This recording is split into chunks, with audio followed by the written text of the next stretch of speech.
Ça ne nous étonnerait pas qu'en Afrique, l'Union africaine aussi devienne un État. Quand la majorité vote une loi ou prenne une décision, le reste des pays doivent s'y plier.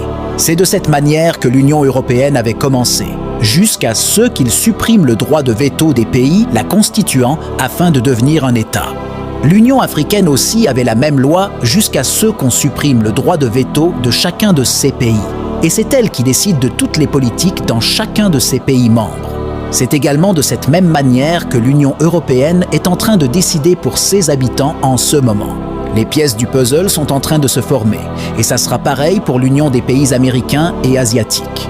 À la tête de toutes ces unions, on placera un homme pour les diriger, et des députés à la tête pour voter des lois à la place des pays membres. Du côté religieux, nous sommes en train de voir l'œcuménisme qui est aussi l'union de toutes les religions avec quelqu'un à la tête, le faux prophète. Et ce sera probablement le pape du catholicisme romain. Maintenant, de toutes ces unions, il y aura un chef en haut qui les dirigera tous. Et ce sera l'Antichrist. Ne pensez pas que ces choses vont se faire dans les années à venir. C'est déjà en train de se faire. C'est un puzzle qui se regroupe pièce par pièce pour former une image, pour former le gouvernement mondial. Vous ne le voyez pas parce que vous êtes dans la distraction, dans la routine dénominationnelle, dans l'évangile standard ou charismatique, dans l'évangile de 5 pains et 2 poissons, ayant bafoué et négligé la parole prophétique, les oracles de Dieu concernant notre époque.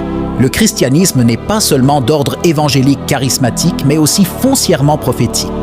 Il est impératif de vous faire comprendre d'où nous vient cette grande motivation d'un sujet aussi provocateur pour certains que scandaleux pour d'autres. Vous avez été édifiés sur le fondement des apôtres et des prophètes, Yeshua HaMashiach lui-même étant la pierre angulaire. Il est bien dit que nous sommes édifiés non seulement sur le fondement des apôtres, mais aussi et surtout sur le fondement des prophètes. Et c'est justement dans la rubrique prophétique que s'inscrit notre série vitale qui relève du domaine hyper complexe du ministère de la parole prophétique, qui prête à confusion avec le ministère prophétique relatif à la manifestation du don de prophétie. De contenus particuliers seront très prochainement dédiés pour montrer la nuance entre le ministère de la parole prophétique et le ministère du don de prophétie. En mettant donc de côté, ou en ne s'intéressant pas à la parole prophétique, vous serez très bientôt surpris de voir que l'entrée totale sur scène de l'Antichrist tombe sur vous comme ça d'un coup.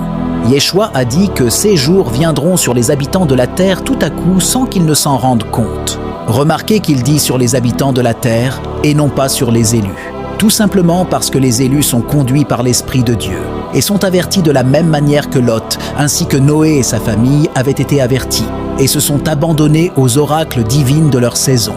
Partage la vidéo et abonne-toi pour la 5e partie.